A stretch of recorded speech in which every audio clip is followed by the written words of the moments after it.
అందరికీ నమస్కారం. ఏ పథకాన్నైనా నీరు కార్చడంలో ఆయన ఒక దిట్ట. ఆరోగ్యశ్రీని, ఫీజు రీయింబర్స్‌మెంట్‌ని నిర్వీర్యం చేశారు.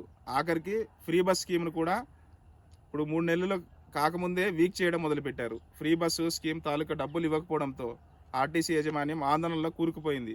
ఒకటి కాదు, 2 కాదు, ఏకంగా 600 కోట్ల రూపాయలు పెండింగ్ పెట్టేశారు సీఎం చంద్రబాబు గారు. ఈ ఏడాది ఆగస్టు 15న మహిళలకు ఫ్రీ బస్ పథకాన్ని ప్రారంభించారు.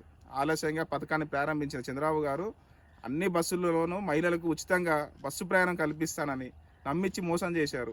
16 రకాల బస్సులు ఉంటే ఆర్టీసీ నడిపితే వాటిలో కేవలం 5 రకాల బస్సుల్లో మాత్రమే ఫ్రీ బస్సు స్కీమ్ పెట్టి మిగిలిన 11 బస్సుల్లో ఎగనామం పెట్టారు.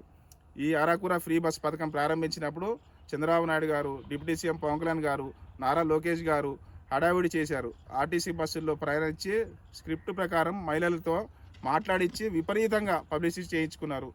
ఏది ఏమైనా సరే మొత్తానికి ఉచిత బస్సు ఫ్రీ స్కీమ్ ప్రారంభమై 2.5 నెలలు పూర్తయిపోయింది. ఇప్పటి వరకు ఈ పథకం కింద 600 కోట్లు చెల్లించాలని ప్రభుత్వానికి ఆర్టీసీ అధికారులు బిల్లు పెట్టారు. ఈ 2.5 నెలలు సంబంధించి బిల్లులో కనీసం 1 నెల బిల్లును కూడా, నిధుల్ని కూడా ఇప్పటి వరకు ఆర్టీసీకి ప్రభుత్వం చెల్లించలేదు. 600 కోట్లలో కనీసం 6 రూపాయలు కూడా చెల్లించలేదు చంద్రబాబు ప్రభుత్వం. తమకు చెల్లించాల్సిన బకాయిలు ఎప్పుడు ఇస్తుందో అని ఆర్టీసీ అధికారులు ఎదురు చూస్తున్నారు.